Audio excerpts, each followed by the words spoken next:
Hi అండి, నమస్తే. Welcome back to Anu సరార్ కిచెన్ రెసిపీస్. నేను మీ అను. అందరూ ఎలా ఉన్నారండి? బాగున్నారా? నేను కూడా చాలా బాగున్నాను.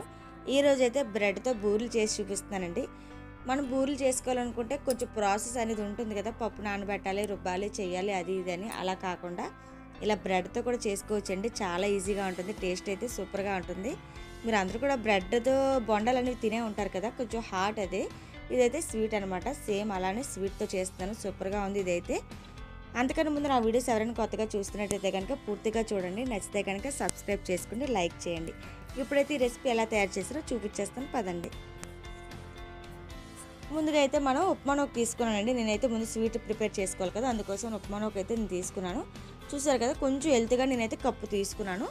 పంచదార ఇదైతే ఫుల్గా తీసుకున్నాను, చూడండి మీరు, కొంచెం ఎక్కువగా. తర్వాత పాలు, ఇది క్వాంటిటీ అనేది నేను తర్వాత చెప్తానండి. ఇదైతే కట్ చేసుకున్న జీడిపప్పు, కిస్మిస్, ఇదైతే యాలకుల పొడి, తర్వాత నెయ్యి.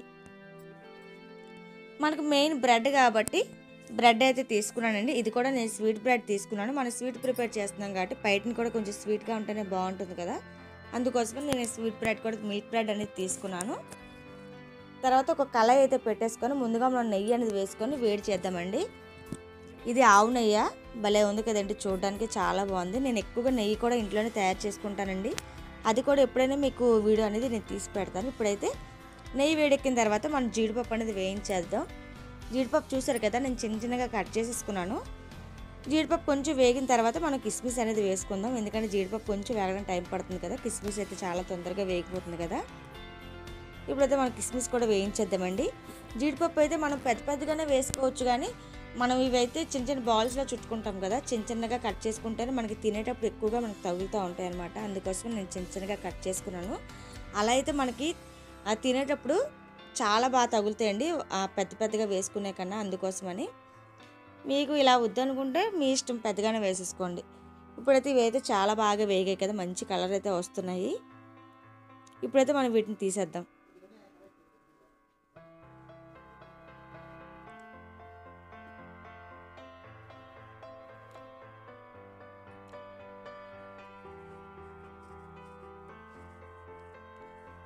ఇప్పుడు ఇదే కళాయిలో మనం నూక కూడా వేయించేసుకుందామండి.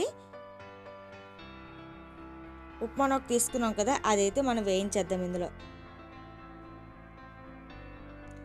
ఇది కూడా మంచి కలర్ రావాలండి, బ్రౌన్ కలర్ వస్తుంది, మంచి కలర్ వస్తుంది. తర్వాత స్మెల్ అయితే సూపర్గా వస్తుంది అనమాట. వేగినప్పుడు మంచి సువాసన వచ్చే వరకు మనం వెయిట్ చేయాలి. తర్వాత ఇది కూడా మనం చాలా లో ఫ్లేమ్లో పెట్టి వేయించుకోవాలండి, హై ఫ్లేమ్ పెట్టేసి వేయించద్దు, మాడిపోతుంది, అస్సలు బాగోదు.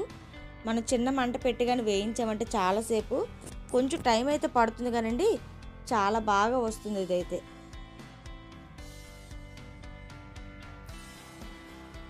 వేగేటప్పుడు కూడా మంచి వాసన వస్తుందండి ఇందులోంచి. చూసారు కదా, ఇదైతే మనకి వేగిపోయింది. ఇప్పుడు ఇది కూడా ఒక ప్లేట్లోకి అయితే తీసేసుకుందాం. ఇప్పుడు ఇదే కళాయిలో పాలు అనేది వేసుకుందామండి. నేను మీకు క్వాంటిటీ అనేది చెప్తాను అన్నాను కదా, క్వాంటిటీ ఎంత కావాలి అనేది.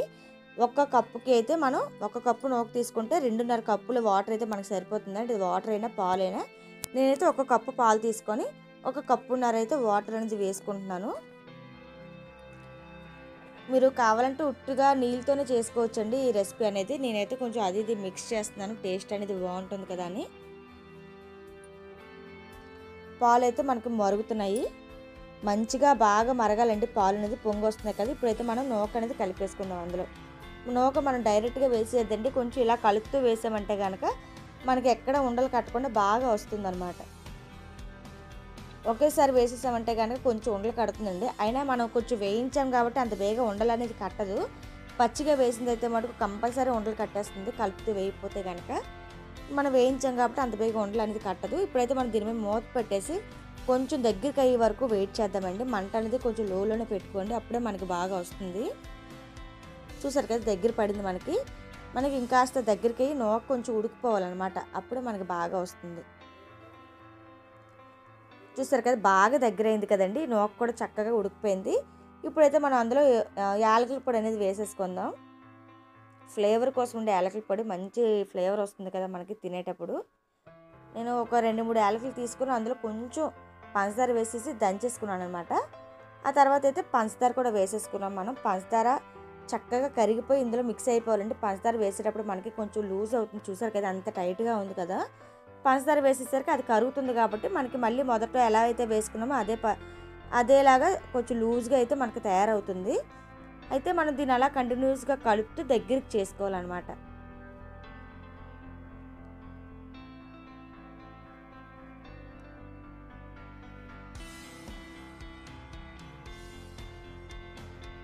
ఇది కొంచెం కలర్ఫుల్గా ఉండాలనుకుంటే మనక మీరు చిన్న ఫుడ్ కలర్ యాడ్ చేసుకోవచ్చండి. నేనైతే యాడ్ చేసుకోలేదు.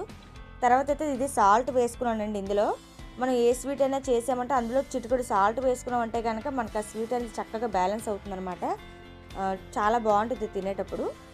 తర్వాత అయితే జీడిపప్పు కిస్మిస్ కూడా వేయించుకుని మనం వేసేసుకున్నాం కదా. ఇవైతే మొత్తం దగ్గరికి కలిపేసుకొని మనకి దగ్గరికి అయ్యే వరకు కూడా వెయిట్ చేద్దాం. అలా కలుపుతూనే వేయించుకోండి మనకి, ఎందుకంటే అది అడుగు పట్టకుండా మనం నీట్గా కలుపుకోవాలి కదా. ఎలా వస్తుందంటే మనకి దగ్గరికి అయిపోయిందంటే కనుక మనకి అది కళాయిని వదిలేసుకుంటుందండి. ఆ స్వీట్ అనేది కళాయికి సపరేట్ అయిపోతుందండి. మనం కలిపేటప్పుడు సపరేట్గా అయిపోతుంది, బాగుంటుంది. అంత అయ్యే వరకు కూడా మనం వెయిట్ చేద్దాం. చూసారు కదా మనకి ఇప్పుడైతే మనకి సపరేట్ అవుతుంది కదా.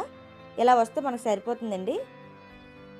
మనకి స్వీట్ అనేది రెడీ అయిపోయింది కాబట్టి ఇప్పుడైతే మనం దీని ఒక ప్లేట్లోకి తీసేసుకుందాం.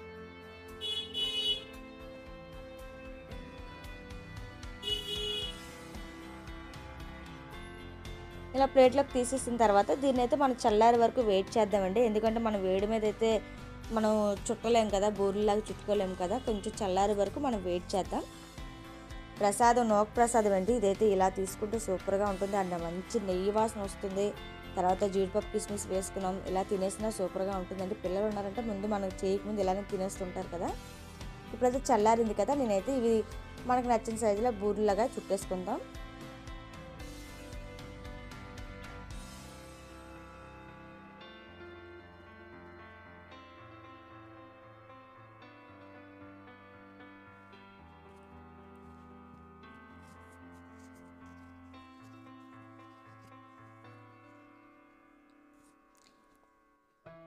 నేను ఈ విధంగానే మొత్తం అన్నీ కూడా నేను చుట్టేసి పెట్టేసుకున్నానండి. ఇలాగా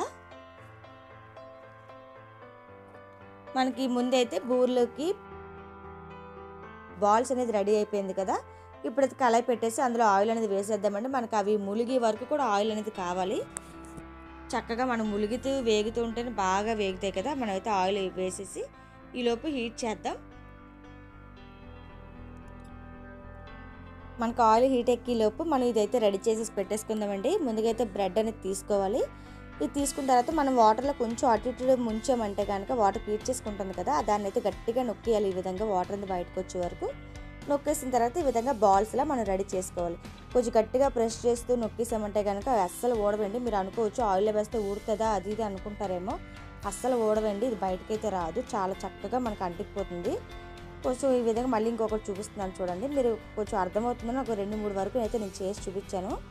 కొంచెం గట్టిగా నొక్కుంటూ మనం బూరెలా చేసుకున్నామంటే కనుక చాలా బాగా అవి అంటికిపోతాయండి. బయటనే అస్సలు ఊడదండి, ఆయిల్లో వేసినా కానీ చాలా బాగా వస్తాయి అన్నమాట.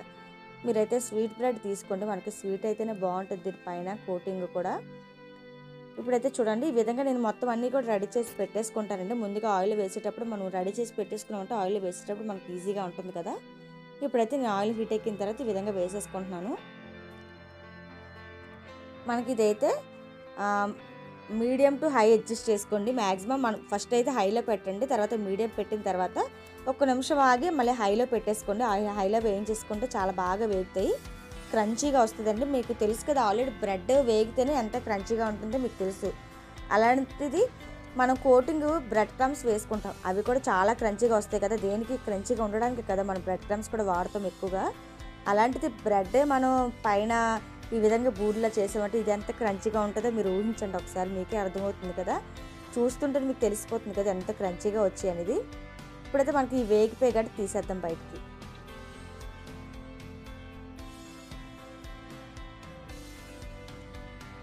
ఇదే విధంగా ఇంకొన్ని అయితే వేసి చూపిస్తానండి. చూసారు కదా మనకి ఎక్కడ కూడా ఇవి ఊడిపోలేదు. మీకు చూసేటప్పుడు ఇది ఊడిపోతుందేమో అనిపిస్తుంది కదా కొంచెం చుట్టేటప్పుడు, ఇదైతే ఎక్కడ ఊడలేదు. అందుకోసమే మీకు మళ్ళీ వేసి చూపిస్తున్నాను. టేస్ట్ అయితే మటుకు సూపర్గా ఉందండి. ఆ తినేటప్పుడు ఆ నెయ్యి స్మెల్ చూస్తే మటుకు సూపర్ అండి, చాలా బాగుంది. మీరు కూడా తప్పకుండా ట్రై చేయండి, మీ అందరికీ చాలా బాగా నచ్చుతుంది. ఇది కూడా వేగిపోయాక మనకు ఇవి కూడా తీసేద్దామండి. వేగిన తర్వాత మన పిల్లలు కొంచెం వెరైటీగా చేసి పెడితే ఇష్టంగా తింటారు కదండి. బ్రెడ్ బోండాలు అయితే చాలా మందికి ఇష్టం కదా, అలానే ఇది బ్రెడ్తో స్వీట్ అనమాట. ఇది కూడా చాలా బాగుంటుంది. ఇదే విధంగా నేను మొత్తం అన్నీ కూడా నేను వేయించి తీసేసుకుంటున్నానండి ఒక ప్లేట్లోకి అయితే.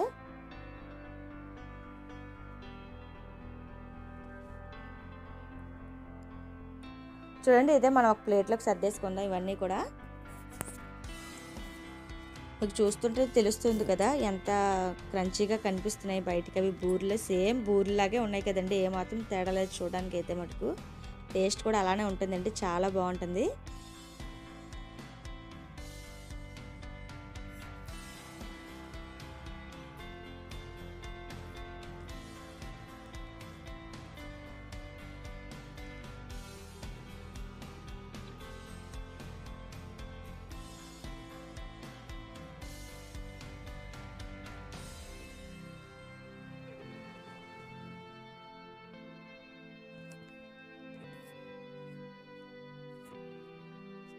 మీకు ఎలా అనిపిస్తుందండి? ఇది చూస్తుంటే చాలా బాగుంది కదా, టేస్ట్ కూడా అలానే ఉంటుందండి. అయితే మీకు ఒకటి కట్ చేసి కూడా చూపిస్తాను చూడండి.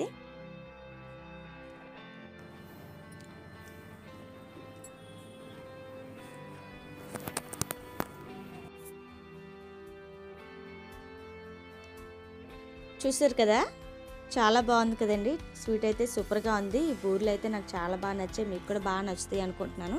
ఈరోజు వీడియో కనుక మీ అందరికీ నచ్చినట్టయితే సబ్స్క్రైబ్ చేసుకోండి, అదేవిధంగా లైక్ చేయండి, షేర్ చేయండి. ఇంకా మీకు దీని మీద అభిప్రాయం కూడా, మీ విలువైన సలహాలు సూచనలు ఏమంటే కామెంట్ రూపంలో తెలియజేయండి. Thanks for watching. నమస్తే.